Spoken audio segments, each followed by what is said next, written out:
Okay, if everybody will mute their audio so I can start. All right, I want to say hello to all of our Chicago Archaeological Society members and those of you who are not members but who joined for this presentation. My subject today is just an overview of the great groundbreaking exhibit on ancient Huastec female sculptures at the National Museum of Mexican Art in Pilsen, which is ongoing now and ends on July 21st. And as you all know, we're going to see this exhibit in person at 1:30 p.m. on Saturday, July 13th as a group.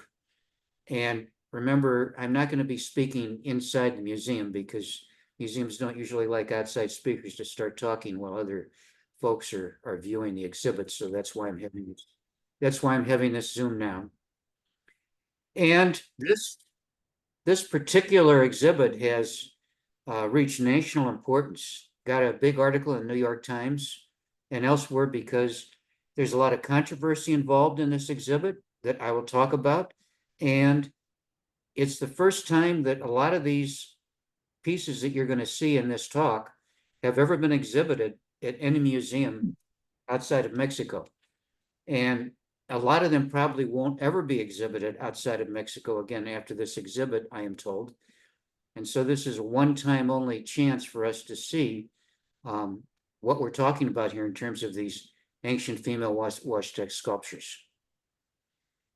Now, first I want to talk about the region of the Huasteca, the area where this culture, this civilization live and occurred. And as you can see from this slide, they're sort of on the central Gulf Coast of Mexico, at that time Mesoamerica, stretching pretty far west. So the Huastec are made up of people that are both Maya related and highland area related. There was a lot of interaction and of all kinds with folks in the highlands before they got overtaken by the Maya culture. Their language is not the same as the Maya language. They separated from the Maya language about 2000 BC. And so they speak a language known as Proto-Huasteca. And so all of the artwork that you're going to see today comes from this particular region here, the Huasteca region on the central Gulf Coast of Mesoamerica, of Mexico.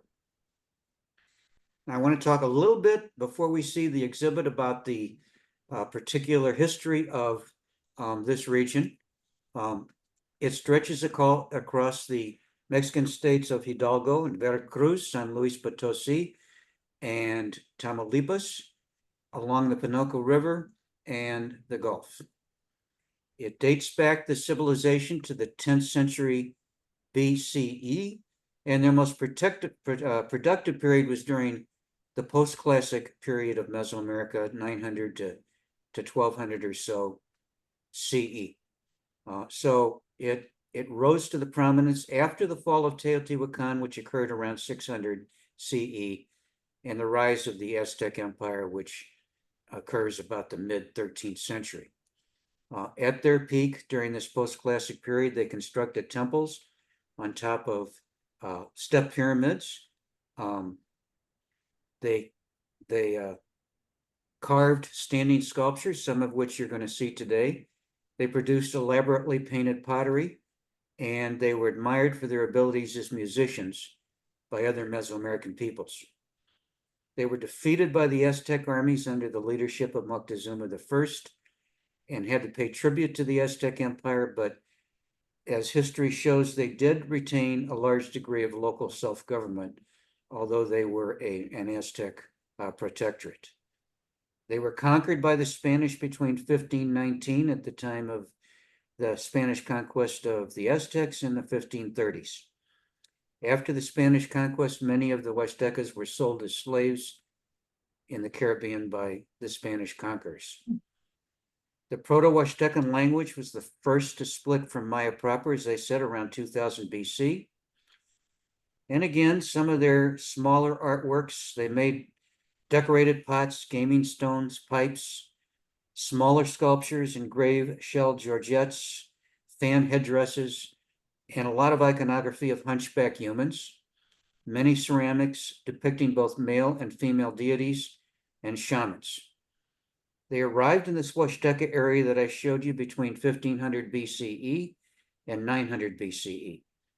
And in the late post-classic, 1200 to 1500 CE, they developed a form of metallurgy and they began developing copper alloys. Now, the controversy involved in this exhibit and as a whole in Mesoamerican iconography and the way it has been viewed.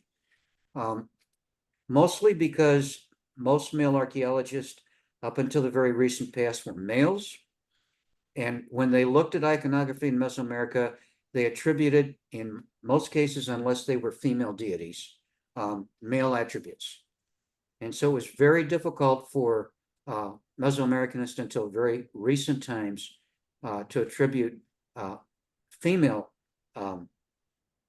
iconography as something that is more prominent and more than just deities in the whole works of Mesoamerican iconography. And an example of that earlier in Teotihuacan iconography was the Great Goddess. And I remember when I first started learning about Teotihuacan, very little was said or mentioned about this deity known as the Great Goddess. And then once I started studying the iconography and looking at the history of the description of the iconography at Teotihuacan, only later did some archaeologists who study the iconography of Mesoamerica begin to attribute a lot of the art at Teotihuacan as exhibiting great goddess characteristics. And I'm showing you a couple of murals here from Teotihuacan, one on the left and one on the right of the great goddess. And as you can see from the iconography, she's got very female looking attributes. Fingernail polish, lipstick, female style looking face, all kinds of earth goddess and fertility goddesses, symbolism that are involved in these murals. And she's ever present. And yet she wasn't shown as ever present or recognized as ever present because of that male chauvinism and the focus on males only that was in the studies of the time. And only recently have we come to appreciate how much female attributes are present in all of Mesoamerican art.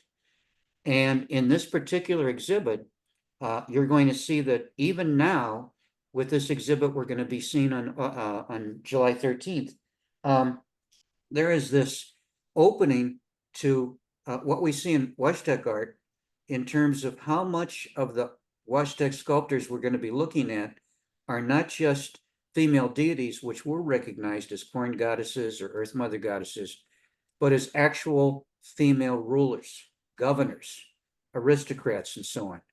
And that wasn't clearly known about Huasteca work and sculptures and iconography until we began to look at this exhibit more carefully, and folks began arguing about what we're looking at in terms of the sculptures, whether they're sculptures of deities or whether they're sculptures of actual female rulers. And so we're beginning to see with this exhibit that a lot of these sculptures that we're going to be looking at that once were attributed as goddesses are actually female rulers. And so that's where the controversy comes in. And that's why this exhibit opens up a whole new understanding of male and female in terms of gender roles in Mesoamerica. Now, in terms of the deities that are female, one of the most important deities in the Highlands area, in Azteca art, is a goddess known as Tlazolteotl. And she's a very important goddess that has many attributes. Here she is on the left, as you can see. This is a life-size sculpture, 5'6" tall, made of sandstone. And as you're going to see from the sculptures I'm going to show you, the common theme in Huasteca art and in sometimes Aztec art of these goddesses are that they're flat and triangular in their features. And they're meant to be, these goddesses, fierce in the way they look. In this particular goddess, this earth goddess, this fertility goddess, Tlazolteotl, her lips seem to be open as if she is speaking. We don't know exactly whether this statue represents a mother goddess, but she's got her hands over her abdomen, which in Mesoamerican art is usually attributed to mother goddesses, and because of fertility and childbirth. And these sculptures were painted, and if the original paint was still there, we'd be able to tell a lot more from the meaning of what we're looking at here, but that paint is obviously gone. And in the Mestizo language, Tlazolteotl means filth goddess. That's the way you pronounce Tlazolteotl, filth goddess. And I'll talk a little bit about that in a minute. So she's a figure of fertility, of vegetation, also of waste and excrement, and in bringing forth a healthy new life, guaranteeing the great cycle of natural regeneration. Another of her names is Eater of Filth. So what the Mexica people would do when they bowed before her is they would confess their sexual sins to her. And the reason they call her the Eater of Filth is because, like a Catholic priest, she would eat their filth. She would listen to their sins, and she would consume their sins, swallow their sins, and purify their sins within her body, and then give out some kind of reprimand or some kind of way in which they could make up for those sins, either by way of fines, fasting, flaying, something physical, in order to purify themselves. And she had a dual role in this regard, because she was both a goddess where you prayed to for having good sex and good lovemaking, and at the same time, she was a goddess who frowned upon that kind of thing done in excess, or done in the wrong way, or done in a sinful way. And so she's a very complicated goddess. And you're going to see representations of her in Huastec art, so that's why I'm showing this to you. And I'm going to show you how that image of her as a deity made folks look at these Huastec sculptures of goddesses and not recognize the fact that many of them were not goddesses, but were actually female rulers. So now, one of the big sculptures at the National Museum is this one that they call Tlazolteotl #2, a god of the planet Venus, of rain, and of corn. And on the center here image, you're going to see the iconography that you see laid out on the statue itself in close-up form. And I'm going to talk a little bit about what they show you in terms of, over here, the iconography means. So you have this very small image right here on both shoulders, which represents a cloud-laden storm that's coming. And then this tiny little black iconography here is the storm, the fertilizing rain. And then underneath the fertilizing rain, you see the iconography of plowed land. So the rain is coming, and the plowed land is receiving this rain in order to receive fertility and grow corn. And very small imagery here that they sacrificed a decapitated bird. That's the iconography right here, very tiny little bird head, as a offering to Tlazolteotl to bring the rains. And then right next to this little bird, you see this X symbol, which represents throughout all of Mesoamerica the four corners of the universe. And then you see this imagery of, and where's it at? Right here, these three dots, these three circles here, which represents corn, growing corn.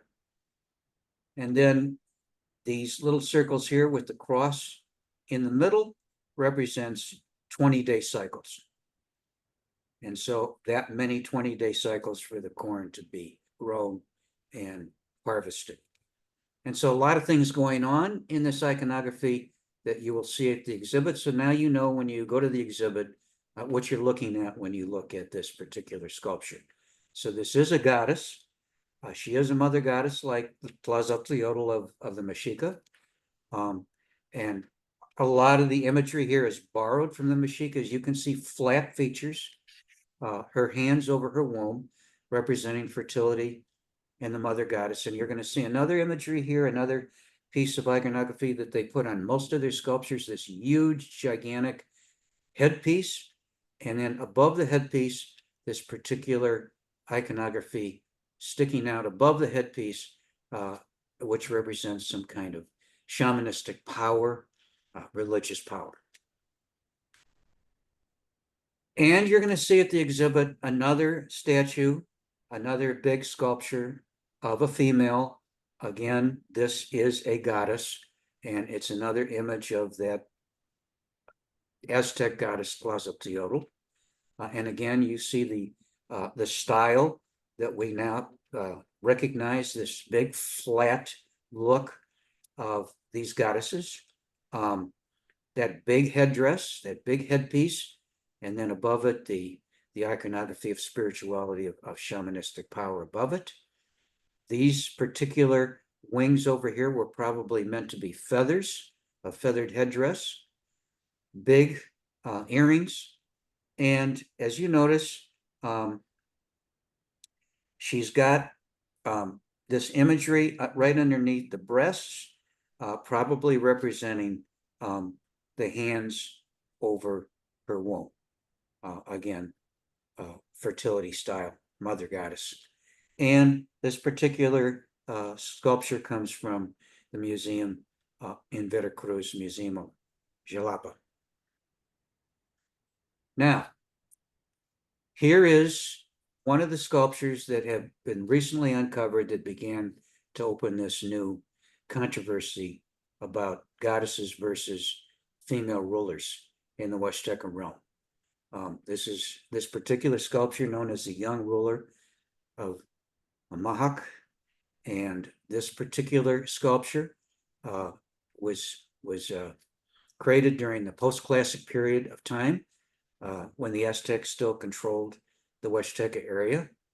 And we now know from more complete historical study of the Huasteca peoples that female rulers could take over from male rulers if there was no male heir.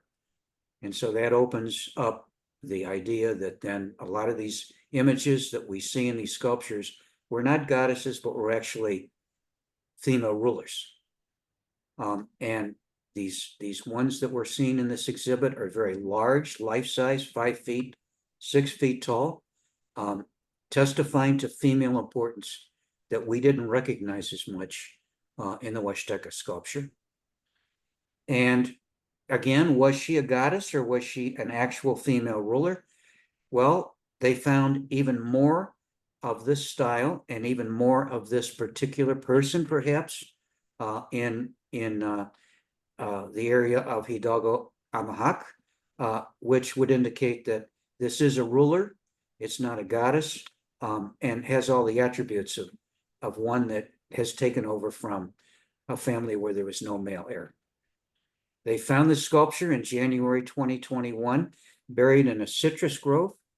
And the reason why a couple of these were found in such out-of-the-way places rather in the middle of big sites is because when the Spanish came to conquer the Huasteca region, a lot of these large sculptures were hidden away from the main sites in remote places so that they would not be desecrated or destroyed by the Spanish. This particular sculpture is displayed in the Alamo Tempache municipality in Veracruz. It's 6'7" tall, again, attributing the importance of this particular female governor to its size. All of these particular sculptures are made out of limestone. She's wearing jewelry, including circular pendants that are known as oyawai. Her eyes are hollow, indicating that they probably at one time had stones in them and now fallen away. There's that feathered headdress that is common in all of these female goddesses and female governor sculptures.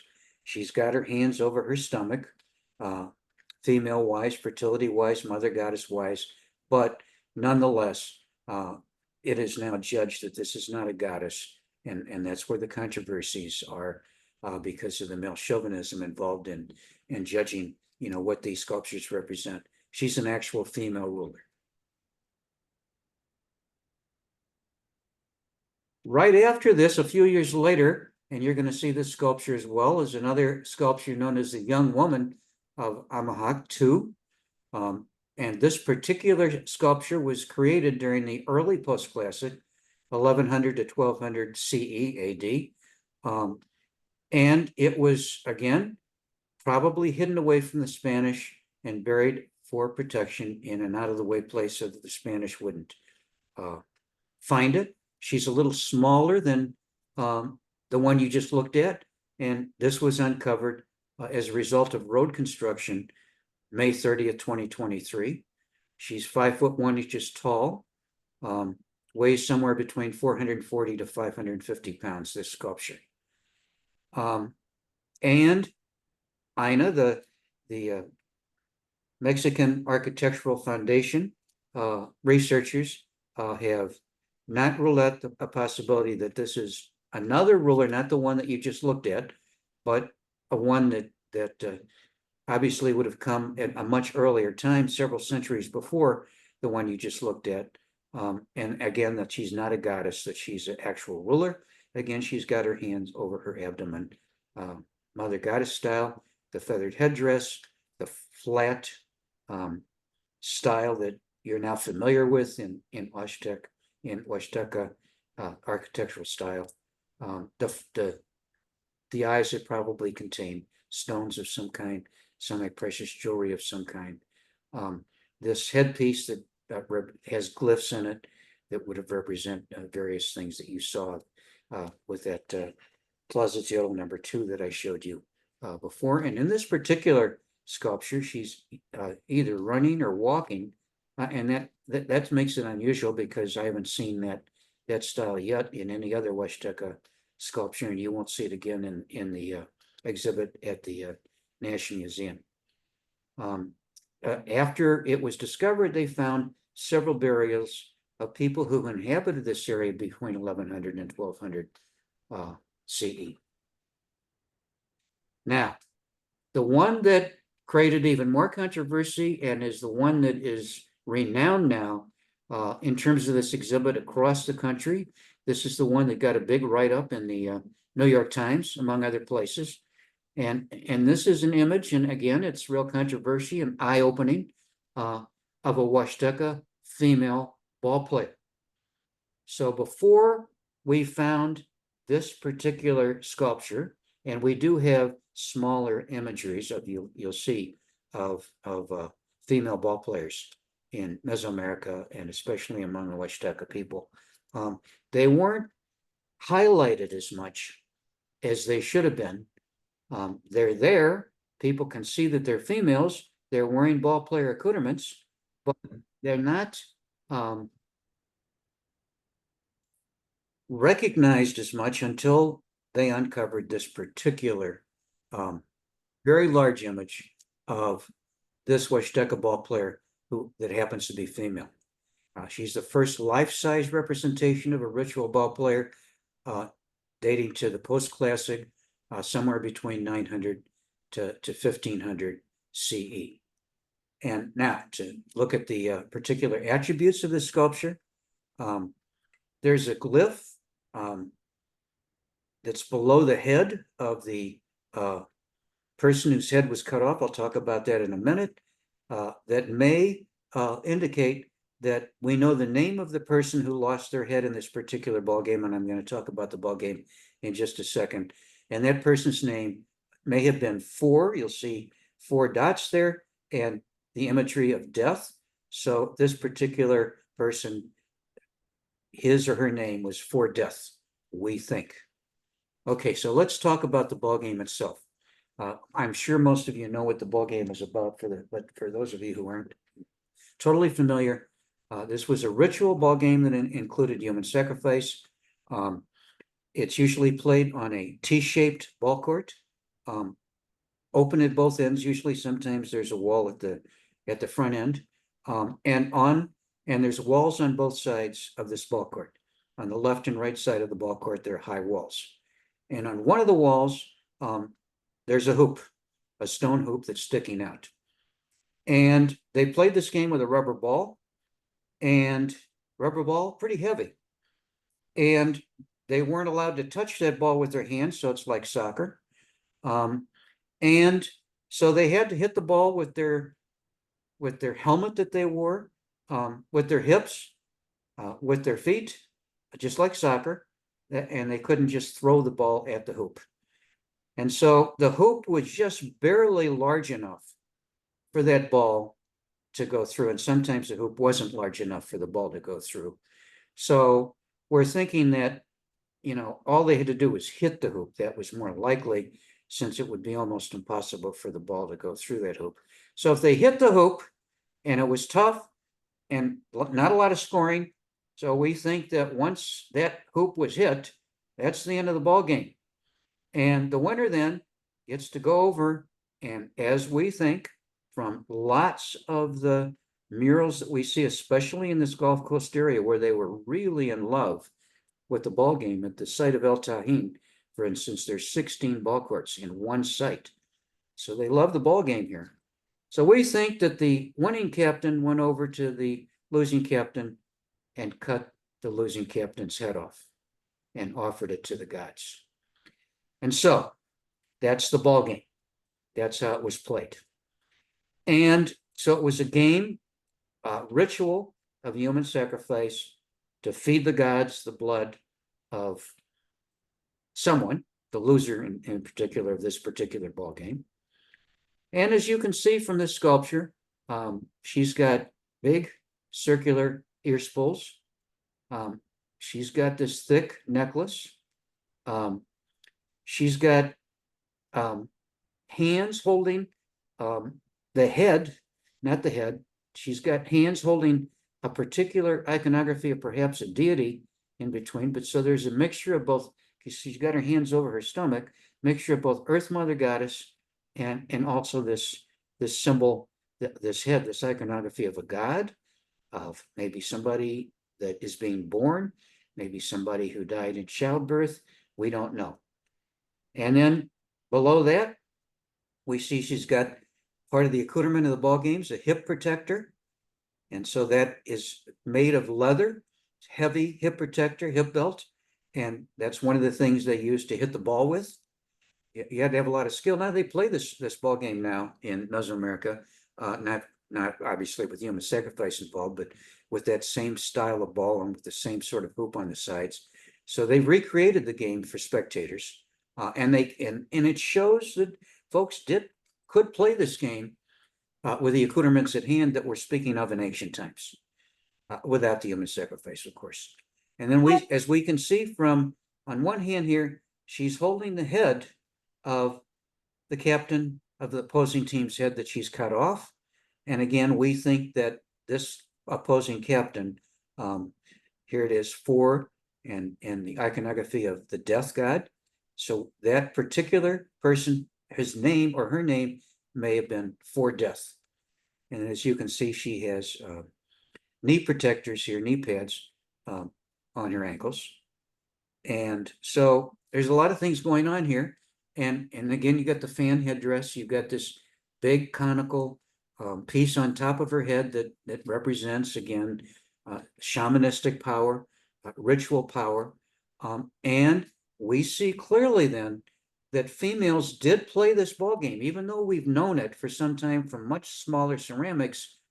It hasn't really been recognized until this particular very large life-size sculpture was found and then put on display in this particular exhibit, where folks got to look at it more seriously and began to recognize that, yes, indeed, females did play this ball game and did, in particular, engage in the same human sacrifice that male ball players engaged in. So just like with the argument between female governors and female deities, here we have the argument about male ball players only being supplanted by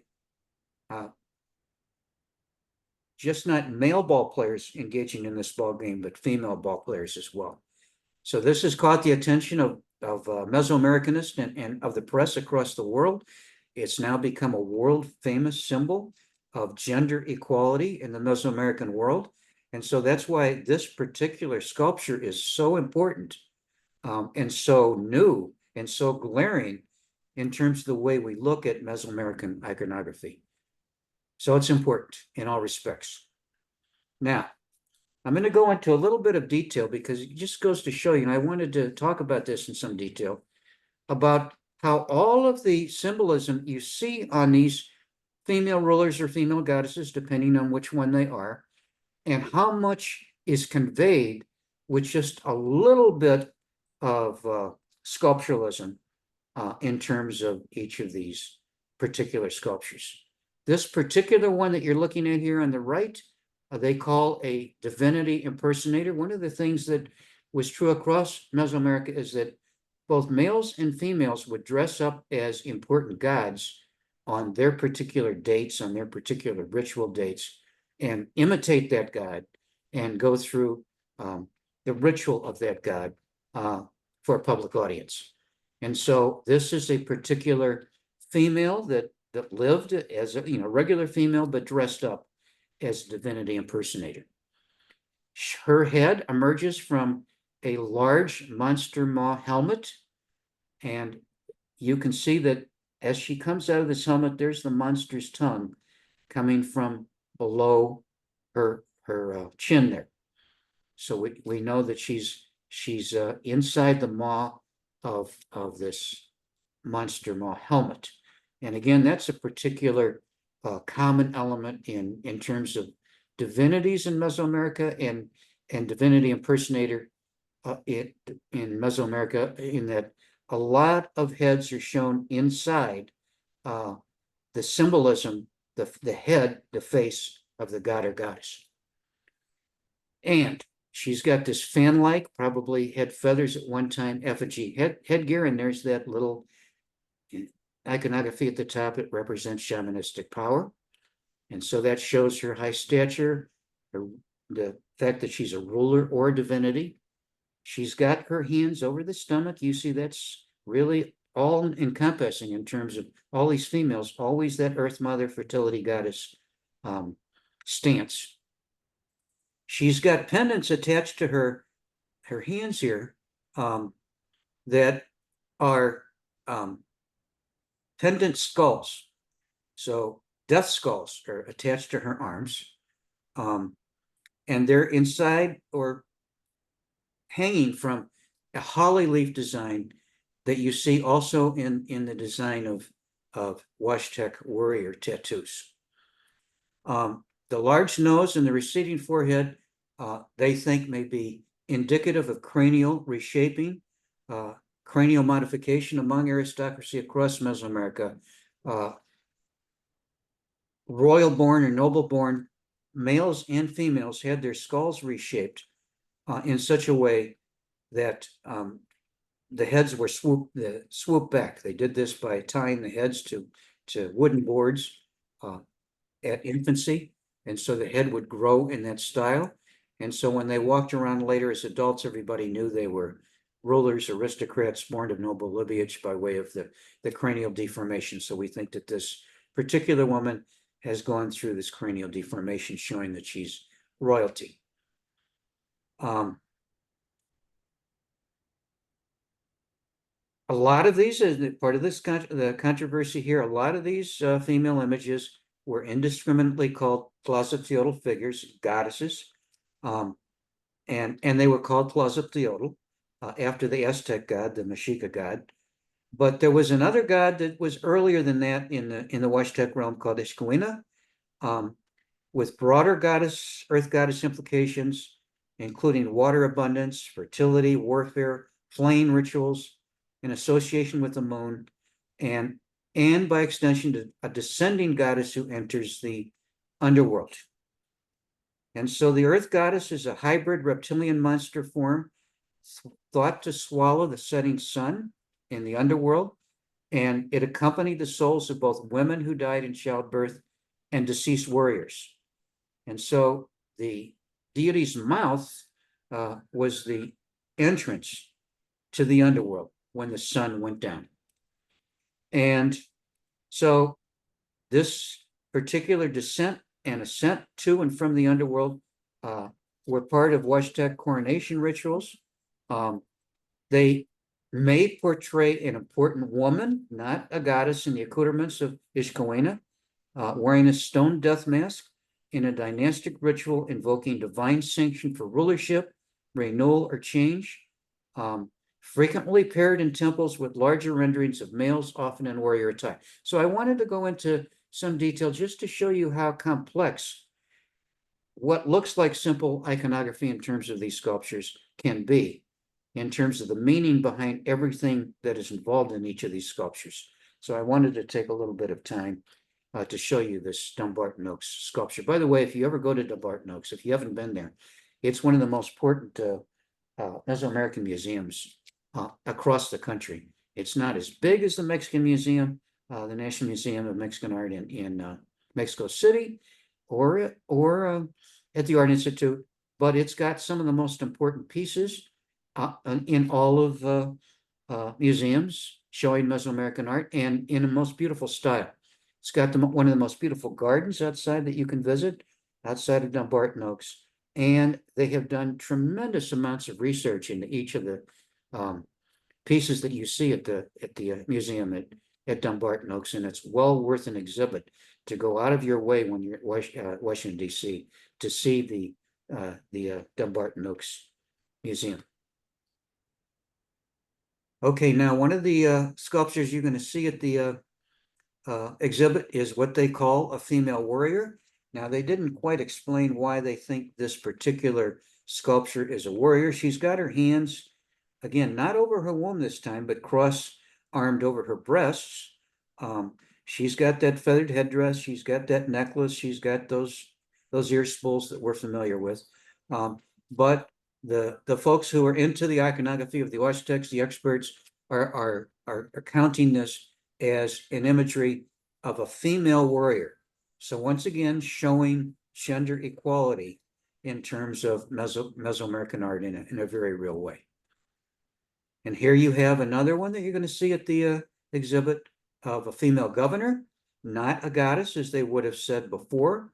And again, the big fan-like headdress, the top-heavy helmet that she's wearing, the blank stare with stones that would have been eyes there, the open mouth, the big earrings, the arms over the hands over the stomach, representing fertility and motherhood and so on. But now you're very familiar with the sculptural style, especially. But we can now judge from the number of this type of sculpture that we found and where they were found, that these are not goddesses most of the time, that they're actually female governors, female rulers that weren't recognized as such until very recent times. And here you're going to see this particular sculpture at the National Museum, and this one is deemed a deity.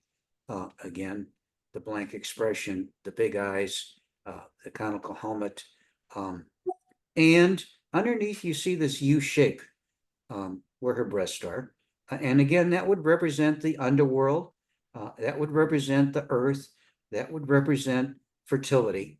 And so that's what everything in every Mesoamerican sculpture has a meaning, every single thing. They never did just abstract art. Every stroke, every sculpture had some meaning in it.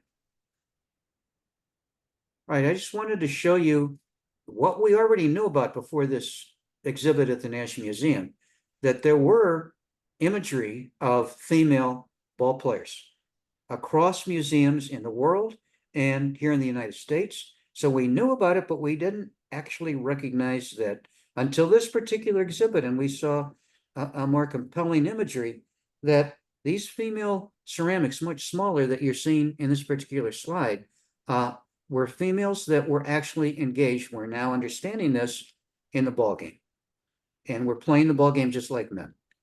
So again, you're familiar with this style. She's got the hip protector. She's got knee protectors. She's got that big conical headdress. A ball player. At the Denver Art Museum, you see she's got the hip protector. She's got a flower-like headdress here. Big hoop earrings, jewelry again, the hip protector. And on the sides of her arm, she's got what we call scarification. And that, unless you know something about other Mesoamerican art, what was that about? Well, we know from Jalisco art, for example, that a lot of the sculptures we see have these bumps on their shoulders. And were they just some kind of decoration that they put in ceramics in the Jalisco realm in West Mexico? Or were they representations of real people with these particular bumps, and how was it done? And so we think that what the Jalisco people did is they put little stones, they cut into their flesh and put little stones underneath those cuts until the flesh was formed in this particular shape. Took those stones out, and from that time on, they had these markings, this scarification. So apparently, or we think, that's what was going on with the arms of this particular female ball player in terms of this particular scarification. Very strange activity for sure, but it's probably what was happening. Here you have another very tiny, small, these are all, maybe 6 inches to a foot tall, of another fierce looking female ball player with the hip protector, the knee protector, the wrist protector. And here you have a very unusual, look like in some kind of a Russian general of some kind helmet that you're looking at.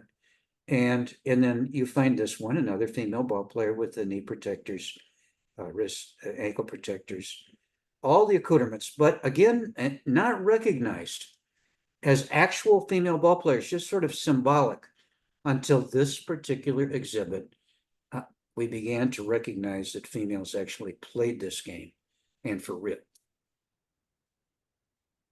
And here's a couple more that I wanted to show you with a little more explanation going on from a couple museums across the United States. Here's one from the late classic to early post-classic among the Huasteca, the fan-like headdress. You have a diving bird insignia, which is common, either really abstract or more illustrative of this diving bird. We don't know exactly what the diving bird means, but there it is, and it's on lots of headdresses. And then you see 7 water bird footprints across the body of this particular female, but we don't know what that means, but there they are. This is at the Walters Museum.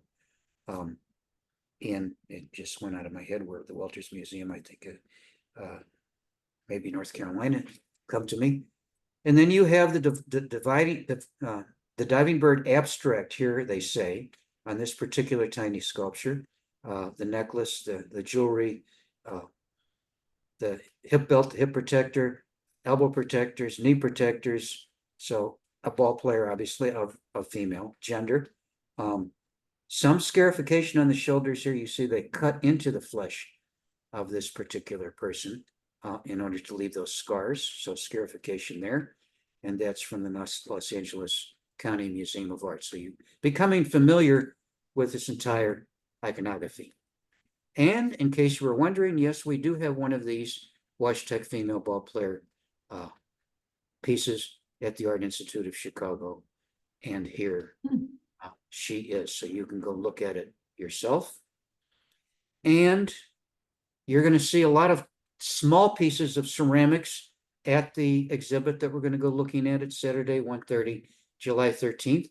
And these particular pieces will tell you something about a particular Huastec style, which is the black paint. There are 3 pronounced Maya and Huasteca Maya art styles on the Gulf Coast. The classic Veracruz style, what's called the Remojada style, and then the Huasteca style. And only the Huasteca style has this black paint.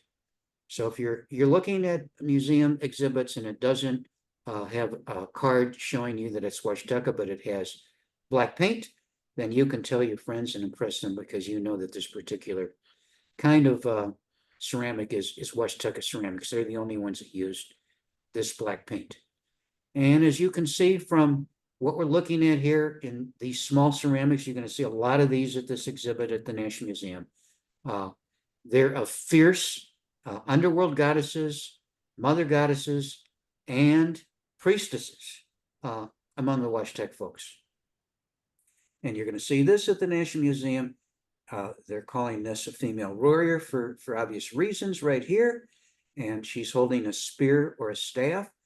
She looks like she's in a fighting stance. And so once again, gender equality, we see the imagery of a Huasteca female ruler. So just like the Vikings, female warriors among the Vikings and female warriors among the Huasteca.